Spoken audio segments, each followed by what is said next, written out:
Been playing this games like 12 something, no matter if it was cruel or creative. Player with the ball running, got drag class, so that road to glory. Always love to export the story. Old dynasty with new money. Trying to expand some. Air raid where the run at. 4-2 got the box stack. Got 5 on it like my D-backs. Hurricane coming with a heat at. We're here at the Sugar Bowl, probably the biggest game of my career so far. Going up against number 1 Georgia. It's house money. They're a 94 overall. We're an 86 overall. And we're built through the portal. They're built through high school and dominance over the last couple years. So they have a different caliber of player. I know for me personally, I am considering offers if we get one to go to a blue blood. And it's not necessarily because I don't think I could win at Syracuse. It's just going to be easier to recruit. Like common sense. When I try to recruit kids right now, even 4 stars, they're like, nah, we good. That 5-star linebacker, I think it was that y'all saw I got, that was the first one I got. And last year, I didn't really get any high school 4 stars. So at some point, I can make it easier on myself, even with the transfer portal, bro. When you're a really good team, you get the 4-star and 5-star transfers. You don't have to settle for the 3. Like, can you imagine right now, everything we're doing is with a bunch of 3-star transfer players.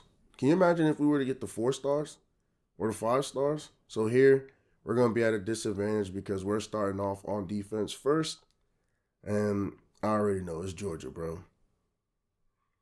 They're up by 7. And the crazy thing about it, when I say, oh, it's Georgia, bro, if you remember with the Washington dynasty that I had, it didn't really matter who the hell it was.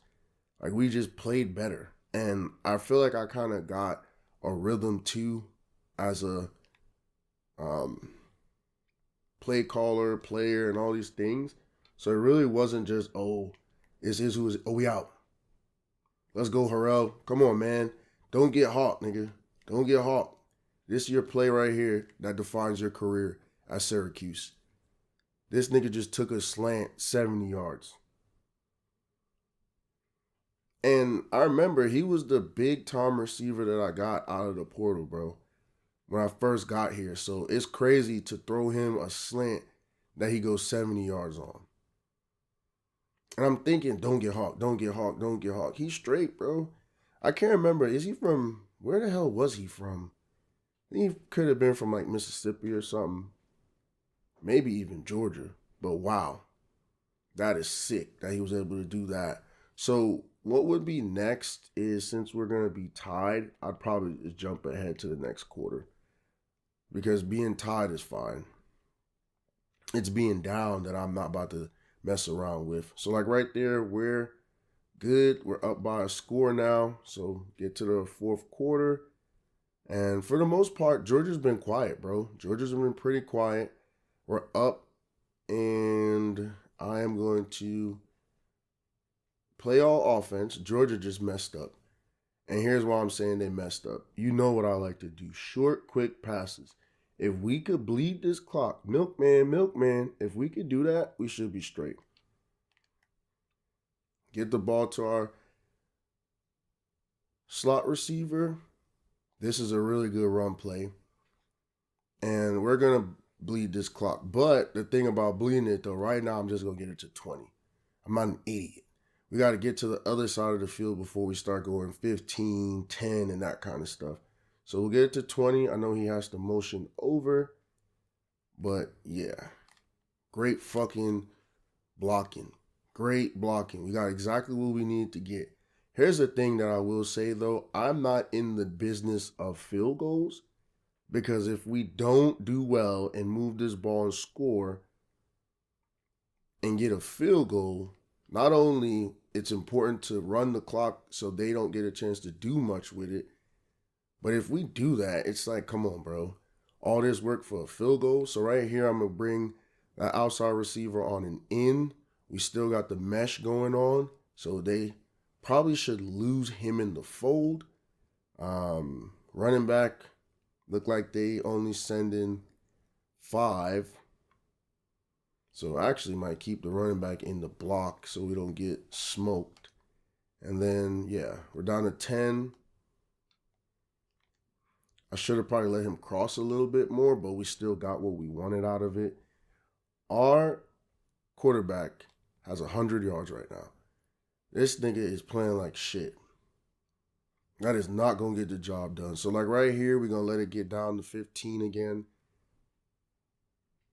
because we are on the other side of the field. We flipped the field possession already, or position, my bad. So, get into 15. Probably should have ran that a little bit harder. Now we're in a situation where, guess what? Guess what we about to do? Good old I formation. We need 2 yards. We about to go get it. And obviously, they're not going to crowd right now. They're for sure not going to do it. It's too early for them to do something like that. If it's 4th and 2 or 4th and 1, they would. See, I'm not a tush-push person. I'm not. I'm an I formation person. Ooh, he could have slipped through there. All right, so we're going to get it down to the 2-minute warning. And then once we get it down to the 2-minute warning, we got to go score. But my thing is, bro, if we could possibly... What is this? I'm about to say, I thought I just got off of that. If we could possibly, get this drag under, get a couple yards at a time, control the clock. If we could do that, that'd be great. Right here, this is what I like to see. The drag under, don't fumble the ball, just go down. It's 2nd and 1. We don't need to do nothing special. Outside zone, like I said, we could keep letting this clock get down a little bit. Not nothing crazy because we don't want to. Now, here's the thing. We could let it get down crazy because we do have the 3 timeouts. We're not trying to give Georgia a chance to beat us at all. Like, we're trying to move on to the next round for sure. So we get it down to 15, run this zone play. Shit. Get out the way, punk-ass ref. This is what I'm talking about right here. I was not expecting to get that kind of a run, but we got it. And the big thing right here is just don't turn over the ball. Georgia's not smart enough to use their timeouts. We're going to be able to do whatever we want. So, I don't like these options. These options are bad. I guess I'll go with the all-go play, but I'm only going to go with it and throw it to the running back. Yeah, I don't like that play call. So now at this point where we are on the field, I can let it get down to 5, 4, 3, 2, 1 because at this point, there's nothing they could do. We're at least going to get to overtime, worst case scenario, as long as we don't throw a pick. So here we're down to 5.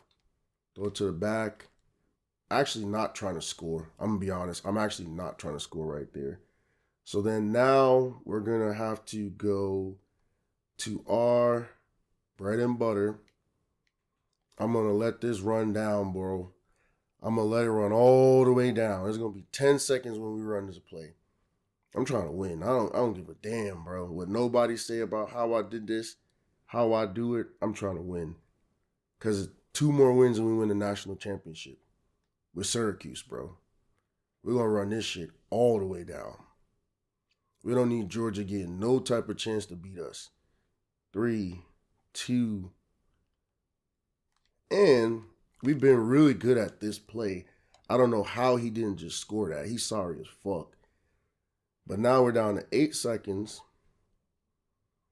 And is there a fullback dive off of this? Yep, let's go fullback dive off this shit. Let the fullback be the hero. 3rd and inches. Fullback dive. Easy fucking peasy lemon squeezy. 6 seconds left. Ain't shit Georgia could do. Fullback gets the go-ahead touchdown. This is one of the guys that we got out of high school. Probably his first freaking touchdown in his life. In the biggest moment ever. So, yeah. That's how you ice a game, bro. Now, all we got to do is go to the end of the game. Georgia shouldn't be able to do shit. Because we're up by 4. So, they would have had to score kick return touchdown. We just beat the number 1 team. Biggest upset in Syracuse football history. We ain't been good since Jim Brown, Floyd Little, or Leonard Little, or whatever them niggas' name was, played here. So now,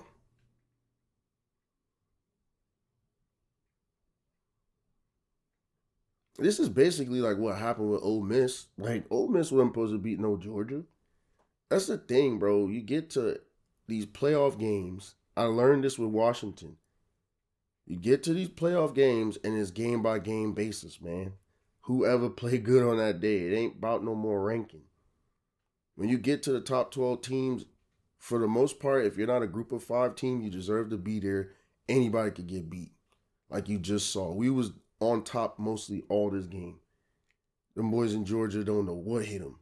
So quarterback didn't really have to do much. 9 for 17, 143. This nigga actually sold. I didn't even realize the nigga had 2 picks, so we probably could have beat the shit out of him. Running back, 11 for 52, 1 touchdown. That nigga, damn, bro. So Harrell, 2 for 83, obviously. The touchdown on that 74-yard slant to set the tone early. Yeah, I didn't realize our quarterback played like that. He played that bad and we still won? It's crazy. So what I'm going to do now, at this point, I got to be getting offers through the roof. Somebody got to be wanting me to be their coach like Michigan or some kind of big school. But again, question is, do I even entertain that kind of shit? Remember, I'm still a very young coach that Syracuse gave a chance to. Oh yeah, this is perfect. Hell nah, hell nah, hell nah, and hell to the fucking nah. That's easy. I don't know what these people got going on with these weak ass offers that they even sending my way. I don't know what they thought. Why would I even that's what I'm saying. It's to that point where it's like, bro, if you don't get your disrespectful ass out of here. Thinking and there goes the end to another one of my videos. I want to say thank you for watching. See you soon.